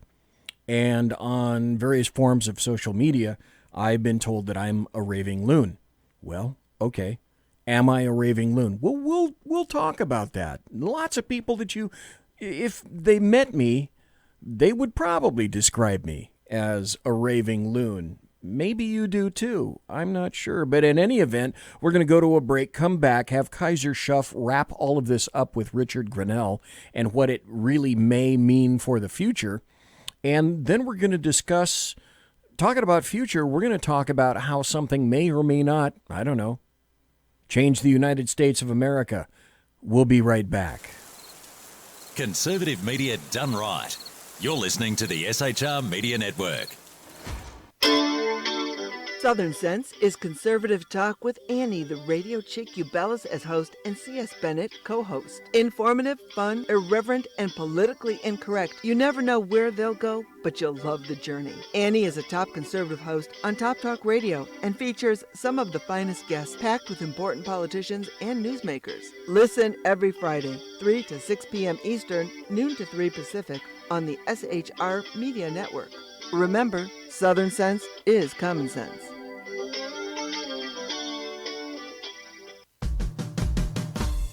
It's your business diva here, Melanie Collette. I am inviting you to a front row seat as I discuss some of the most intriguing details of wealth and finance with today's movers and shakers in the world of business. Listen in and discover financial truths on a global, domestic, and household scale. Uncover topics that will impact your wallet today and in the future. Money Talk with Melanie airs Monday through Friday, 5 p.m. East, 2 p.m. West, right here on SHR Media and High Plains Pundit Talk Radio. You can't afford to miss it. From a public locker inside a dilapidated Long Island rail station comes a show designed to piss off liberals using truth, facts, and ridicule. The Lid Radio Show, featuring the conservative voice from the People's Republic of New York. The Lid himself, Jeff Dunnett. Tune in every Wednesday at 2 p.m. Eastern, 11 a.m. Pacific on the SHR Media Network. Go to shrmedia.com. At Lid Radio, we fight for the truth, justice, and a good kosher T-bone. If you don't listen, Hillary Clinton might sneak into your bedroom in her housecoat late at night and blame you for her election loss. It's the Lid Radio Show with Jeff Dunnett. Conservative media done right. You're listening to the SHR Media Network. Good evening. Broadcasting behind enemy lines in occupied California, the bloviating Zeppelin's Berserk Bobcat Saloon radio show is featured on the SHR Media Network every Tuesday and Thursday night for 2 hours at 11 p.m. Eastern and 8 p.m. Pacific. Whilst manufacturers are running out of metal for the diapers of the leftists, BZ continues to radically change the world of leftists, one diaper at a time. Stop balancing your checkbooks. Stop cleaning your fish tanks. The bloviating Zeppelin's Berserk Bobcat Saloon radio show is your magnet for truth, justice, obesity, a darkened studio, and late-night freedom. No United States of America freedoms were abridged in the making of this ad. This is Shannon Wright. And this is Michael Wright. Reminding you to listen to The Right Way with Shannon and Mike. Every Monday through Thursday. 7 to 9 a.m. Right here on shrmedia.com.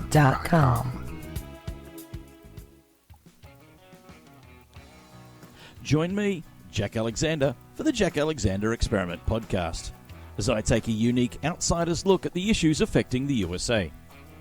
I fearlessly take on the issues that everyone else is too scared to touch.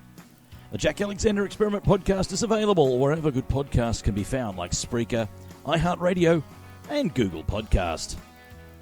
The Jack Alexander Experiment, because it's not a matter of left versus right, it's a matter of right versus wrong. After 6 years covering terror and corruption, the unpleasant blind guy is making a change. I'm Dave Milner. Join me on Spreaker and YouTube through SHR Media and on the Western Free Radio Network as I team up with Jeff Mitchell host of the English Defense League radio show on blogtalkradio.com. Check show pages for airtimes. It's the Unpleasant Blind Guy. On EDL Radio. There's no surrender, ever. Because truth is not always pleasant. Featuring the effervescent contrarian Sackheads Clint, plus the unrestrained bulbosity of BZ, the Sackheads Against Tyranny is a real Shat show. Doubling your late-night conservative talk show pleasure with double the hosts, you can listen every Wednesday night at 8 p.m. Pacific, 11 p.m. Eastern. Please note, some contents may have settled during shipping. Member FDIC, batteries not included, warranty voided Montenegro. Conservative media done right. You're listening to the SHR Media Network. And we're back. It's the final 25 minutes. And we've been talking to Kaiser Schuff all night. And what I would like to do now is have Kaiser kind of wrap up this intelligence shindig in terms of, we've got Richard Grenell in there. What do you think we can expect, and what do you think that Donald Trump believes that Richard Grenell can do in terms of intelligence? Here's what I hope.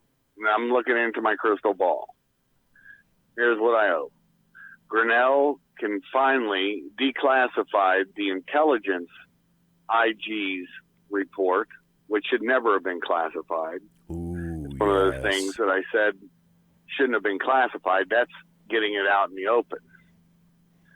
And the president can do it, and so can the ODNI. Okay. And that way, Adam Schiff's little lies all get put out on Front Street.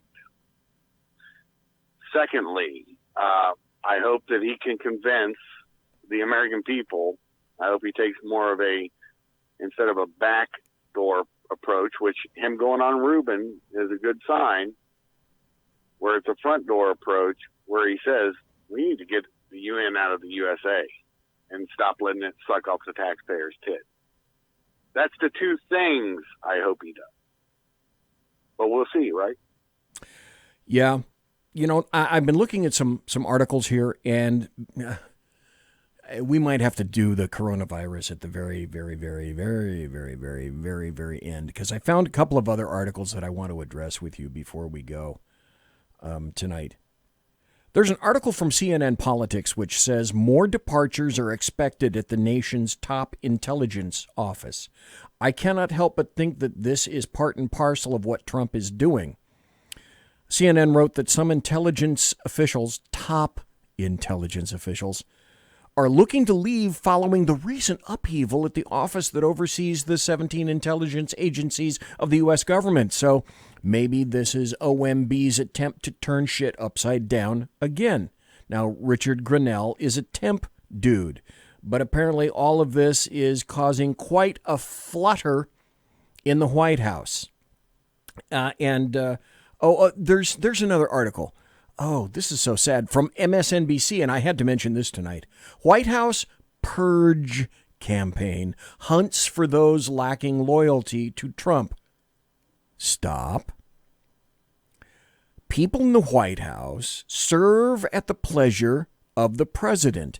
No one has a proprietary property right to be at the White House. The president, any president, male or female, has the ability and the pleasure to surround him or herself with anyone they damn well want to. And yet all the leftists are going apoplectic over all of this. They write, it's easy to marvel at a paranoid president on the hunt for possible skeptics, but there are also practical consequences to Trump team's purge. We just talked about how this goes against everything. Waking up every day to have to fight, well, everyone. Everybody. Then there's the story. I'm sorry, Kaiser, go ahead. I was just going to jump in real quick and say, nobody said boo when Obama fired all those United States assistant attorneys and judges. Yes. And they're at his pleasure, and that's okay. Yeah. That's all I had to say. No, you're absolutely right. As a matter of fact, it's tradition that at least in the state of California as well, all the CEAs in California, the heads of departments submit their resignation. It's up to the new governor to decide whether those people will be kept or dismissed. They do not have a proprietary right to their job or their position. Then I almost moved on before mentioning this individual, and I know you know something about this dude. A guy named Phil Haney. Now, there's a guy that I know that I've had on the show before he's a former diplomat, an intelligence officer, and he's also an expert on Islam, specifically in the Middle East, the Middle Eastern version as practiced. He wrote about Phil Haney. He said a friend and former colleague in the field of counterterrorism has been found dead, apparently murdered. Now, in 2016, Haney published a book, See Something, Say Something, that outlined the Obama administration's attempt to block him from investigating Islamic radicalism because his investigations were inherently racist, which is a common term by Islamists, made against anybody who speaks out and speaks the truth about the Muslim community. And so he was considered a whistleblower. Now, here's an article from Fox News. Philip Haney, DHS whistleblower during Obama era, found dead, police say. Well, no, it's not the police. I happen to know it's the Amador County Sheriff's Department. Amador County is a little teeny rural area up in the foothills of California, about 40 miles east of Sacramento, up the Jackson Highway. I've been there any number of times. The county seat is Jackson, California, in Amador County. It's not a very big department. Fox News wrote that Phil Haney, a Department of Homeland Security, a DHS whistleblower, who was an outspoken critic of the administration of Obama, was found dead Friday, authorities said. Haney, 66, the Amador County Sheriff's Department said in a release, quote, appeared to have suffered a single self-inflicted gunshot wound. On February 21st, 2020, at 10:12 hours, deputies and detectives responded to the area of Highway 124 and Highway 16 in Plymouth, in Amador County, to the report of a male subject on the ground with a gunshot wound. As this is described essentially, and I can only go by what I've read, people are attempting to intimate to you that this guy came into Amador County in the middle of a road, got out of his car, and shot himself in the chest. Well, there's another article that just came out today, because a lot of people were saying, well, wait, do you not see, folks, that this doesn't even remotely pass the smell test? And everybody is saying, oh, a suicide. Right, a Vince Foster suicide. Yeah, an Epstein suicide. Right, just like that. Well, Kaiser Schuff, tell us what you may know about Phil Haney and any background on him, because a new article came out today about this suicide, air quotes. Well, Phil Haney spoke Arabic, first off. A lot of people don't know that. Phil Haney also, when the San Bernardino shooters, husband and wife team, did their thing, and they let the media in to spoil the crime scene, he's like, I know those Salafists. They're a part of this organization. I'm not getting into all the facts. It'll take too long. The point is, he knew this is that. And they shut him down. As a matter of fact, there was a fixer sent there by the FBI, standing right next to the sheriff, a black gentleman. He now has gray hair. I knew him when he had black hair. Real tall, lean, skinny dude. Look at the old picture when he was making the statement, the sheriff of that county. And you'll know who I'm talking about. And that wasn't no sheriff's detective. Well, the funny thing is, folks, if you remember about that, San Bernardino County came out with no information for a long, long time. And so one of BZ's oldest axioms is when authorities, if you suspect it's Islam, and authorities take a day or 2 or 3 and they're not telling you anything about it, yeah, it's Islam. And it was the truth about San Bernardino. Oh, yeah, that's a fact. But anyways, the end all with Phil Haney, here's what I would say. I don't believe it was a suicide. People forget that they had started forcing him to take out references to Islam and all the training for DHS. And this is during the time when we have a known Salafist who converted to Islam during the Gulf War when I was there. And he was CIA station chief in Riyadh by the name of Mr. Brennan, John Brennan. Yeah, and what do we know about John Brennan, Kaiser? Well, he's a Muslim. Yeah. He can deny it all he wants, but everybody, that was like big news in the kingdom. Too bad we all didn't die over there.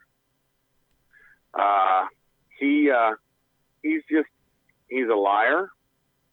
He's in my opinion, a coup plotter, probably the leader of the coup. I would expect.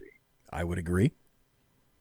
And he has no ethos or compunction of doing, he is the species he is, He'll use assets, either active or inactive, to do something. I wouldn't put it past him. That's just my 2 cents on it, because I don't think it was a suicide. I think it was an old school hit. Yeah. And guess what, folks? This is why I go to sarahacarter.com. You mentioned it earlier. There are 2 actual journalists left, and a few others, Susan Katz, etc. But if I want to find veracity in news, I'll read articles from John Solomon, or I'll read articles by Sarah Carter. This came out today from Sarah Carter. Amador County Sheriff's Department investigating the case of former Department of Homeland Security whistleblower Philip Haney.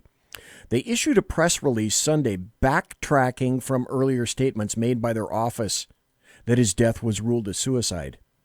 According to Sheriff Martin Ryan, coroner press release, unfortunately, there was misinformation immediately put out that we have determined Mr. Haney's death to be a suicide. This is not the case. We are currently in the beginning phase of our investigation, and any final determination as to the cause and manner of Mr. Haney's death would be extremely premature and inappropriate, the press release stated. No determination will be made until the evidence is examined and analyzed. Last week, reports surfaced that Haney, 66, appeared to have suffered a single self-inflicted gunshot wound. Those statements came from the Amador County Sheriff's Office. But then by Sunday, the Sheriff's Office backtracked on the statement. Haney's body was discovered on February 21st when deputies 4 days ago now, when deputies responded to a call near the area of Highway 124 and Highway 16 in Plymouth, California. The press release said that Haney was on the ground with a gunshot wound and that the firearm was located near Haney's vehicle. Haney, whom Sarah Carter knew and worked with on numerous stories years ago, was found with a gunshot wound in a park-and-ride open area near State Highway 16, near State Highway 124 in Amador County. By the way, folks, this just happens to be less than 3 miles from his home. So this reeks to high heaven. Very much so. Kind of like Fort Marcy Park, huh? Yeah. Funny how that works. Arkansas. Yeah. Now, as I indicated, I've been poo-pooed on social media and by various other personnel, personally, who indicate that they don't think the coronavirus, that I'm making a big stink out of nothing. Well, today, CDC just came out and said, this is from the denverchannel.com, but it's on every news outlet now. CDC, it's no longer a matter of if the coronavirus will spread in U.S. communities, but when. So if you think it's not going to come to your community, well, you're wrong. Then this story came out today from thehill.com. San Francisco declares a state of emergency over the coronavirus. That's odd. San Francisco, now to my knowledge, they don't have one case there yet. San Francisco Mayor London Breed declared a state of emergency for the city on Tuesday, today, except if you're on the East Coast, it's tomorrow. Funny how that works out. Amid concerns over the international coronavirus outbreak. Now, as everybody knows, SFO is not in the city and county of San Francisco. It's in South San Francisco, but it's a major international hub. And so the mayors decided that they're going to declare a state of emergency. We see the virus spreading in new parts of the world every day, and we're taking the necessary steps to protect San Franciscans from harm. Apparently, they don't care in San Francisco about shit or piss, but coronavirus is very important. Also, from the Wall Street Journal today, CDC warns it expects coronavirus to spread in the United States. Today, the stock market went down about 800 points. The day before, yesterday, the stock market went down 1,000 points. There is a global surgical mask shortage. Taiwan cut off exporting masks to the United States, and Thailand has stopped exports from the United States, or to the United States as well. I wrote on social media, you can't get an N95 mask these days. The N95 mask is the basic, very basic respirator that you need if you're going to go into a TB-ridden environment, etc., something like that. I know because I tried to get some. Well, I don't really need to get some because about 3 years ago, I got roughly 150 N95 masks and a few other respirators. If you want to get one now, good luck for that. Jack points out a very important aspect of this in terms of San Francisco, and thanks for reminding me of this, Jack. By declaring an emergency, San Francisco also opens up their grubby little hands for federal funding in emergencies. Yep.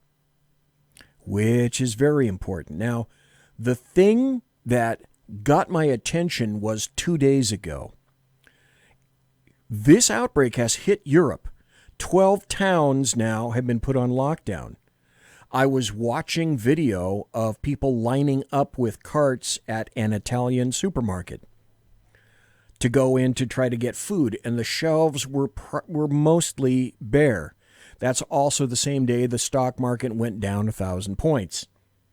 Now, I want to point this out very importantly, and then I'm going to ask Kaiser for his weigh in on this. I've been telling folks now for about a week, go get food, water, equipment, batteries, medicine. If you have a stockpile of medicine, great. If it's generic, tough luck for you. If you didn't know already, 70% of the generic medicines are not made in the United States anymore. They're made in China and some in India as well. So if you're taking generics and they're critical to you, good luck to you on that. Very good luck to you. So here's the deal. If it's in Italy, and a 5-year-old can figure this shit out. If the coronavirus is in Italy, that means it's in Europe. If it's in Europe, that means it's coming here, and it's here already. Why? Commercial aviation. Don't be stupid. Yep. Go stock up, because I'm telling you, it's not because the coronavirus is necessarily going to be deadly for everybody. I'm in my 7th decade, so if it hits me, I may have a problem. It's because of the public reaction, and the perception will cause a run on everything. And don't expect, or I should say expect, that a lot of stuff that you used to be able to do in public, you're not going to be doing so much of that anymore. So the other thing that I have to ask is, because now I've been dragged kicking and screaming into all of these tinfoil hat conspiracy mongering features, is because so much of it has turned out to be true, is, timing, Wuhan, coronavirus. They have a lab there. They have various food markets where the Chinese will eat any fucking thing on feet or legs or wings. Coinky dink? Kaiser Schuff, coinky dink? Oh, there is never a coincidence, brother. You know that. That's just. Here's how I looked at it. The two people that were talking about it the earliest, and not spreading fear porn, but saying the exact same things you were. One's a libertarian, but he's a Trumper, Sticks Hexenhammer, and Tim Pool, a lefty. And you wouldn't think that those two people would be talking about that. You're right. Traveling in a aluminum can in the air with a bunch of other people. How many times have you gotten sick just from doing that? Oh yeah, not even counting anything specific. And folks, here's the deal. Here's what I want to emphasize. And Kaiser, I bet you do too. People die from the flu every fucking year. Yep. I got a terrible respiratory thing in 2011. I mean, it fucking took me 4 months to get rid of that crap. So now I'm susceptible to lung junk. So don't think that the flu doesn't kill people, because it does. And the coronavirus is going to kill people, because it does. It plies like the flu on the elderly and the young. So my point about coronavirus is not necessarily that it's going to be inherently, it's not Ebola unleashed on the world. No.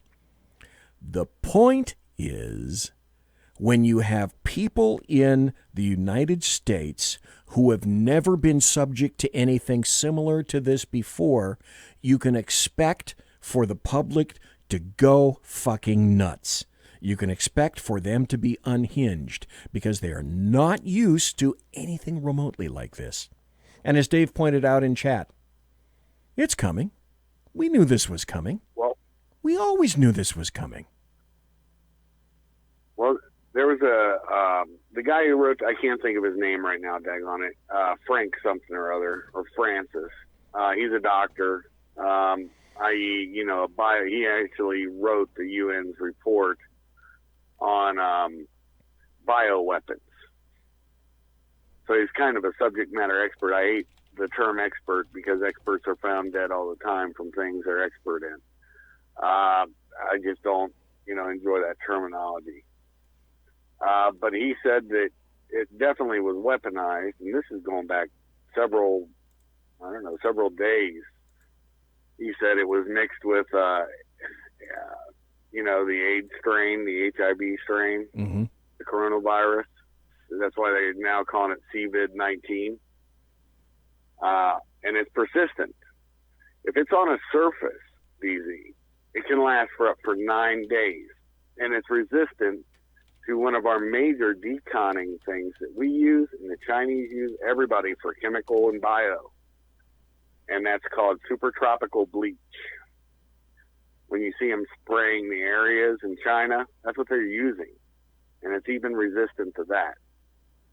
So there are markers to it. And then a friend of mine in Al-Qut, he's a Muslim, an Arab, sent me this today. So just think about this. He was like, coronavirus appears to be extremely infectious and deadly in Iran, more so than when it started in Wuhan. It may be a mutation of the virus. Unfortunately, we won't know for certain until it infects a country that has more transparent healthcare system. Also, Iran's health minister confirmed today that he's infected, so it has reached the top brass of the Iranian regime. Al-Qut, Iraq, is 40 kilometers from Iran.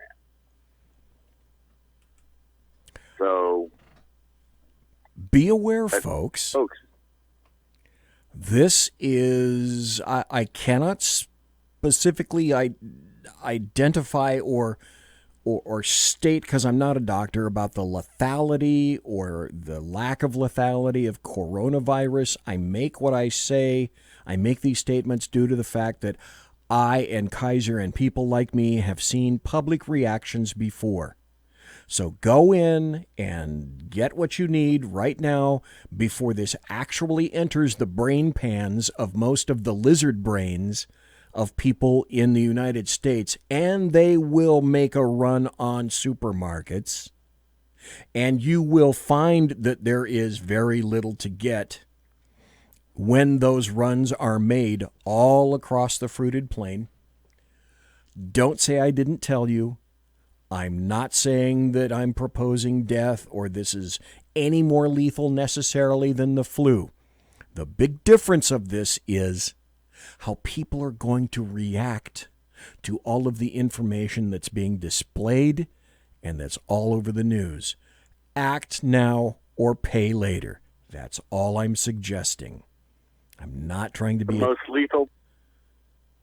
Go ahead, sir. The most lethal part, brother, I agree with you, is the other hominids on 2 feet that are going to be running to the store. Think about Black Sunday and Saturdays and stuff like Black Fridays, all these little shopping events. Yeah, only this on steroids. Yeah, only this time it won't be because of Christmas. Kaiser Schuff, thank you, my brother. Thank you for being here tonight. I appreciate it, sir. God bless. God bless and take care. Folks, we're going to have to go with this right now. Monsieur has been locked!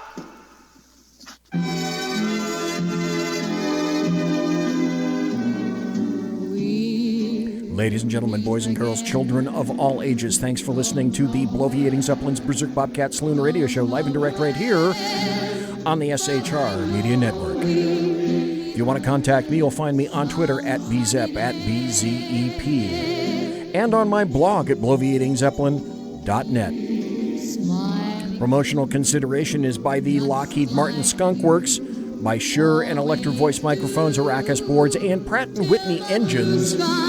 Thrust, you can trust. Tiaras are by My Little Pony. Also, thanks to my personal KC-135 Kettle One refueling team, with whom I will be consorting in less than an hour. Heads up.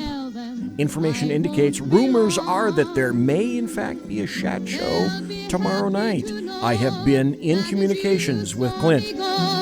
Thanks to everybody who was in chat. Thanks to Kaiser for being here tonight. Thanks to you for listening live. Thanks to everybody for listening in podcast. Shat show, I'll let you know in social media. Thursday night, I will be back. We're going to talk to Eric Regard about California propositions. Super Tuesdays coming up. Vote red always. Everybody quiet down now and get some sleep. Good night, everybody. Good night, Mama. Good night, Ben. Good night, everyone. Good night, Mama. Good night, Daddy. Good night, children. Good night, Daddy. Good night, Elizabeth. Good night, John Boy. Good night, Jim Bob. Good night, Jim Bob. Good night, Jim Bob. What's going on? I was asleep. What's everybody doing? Good night, Good night, Jim Bob. Go to sleep.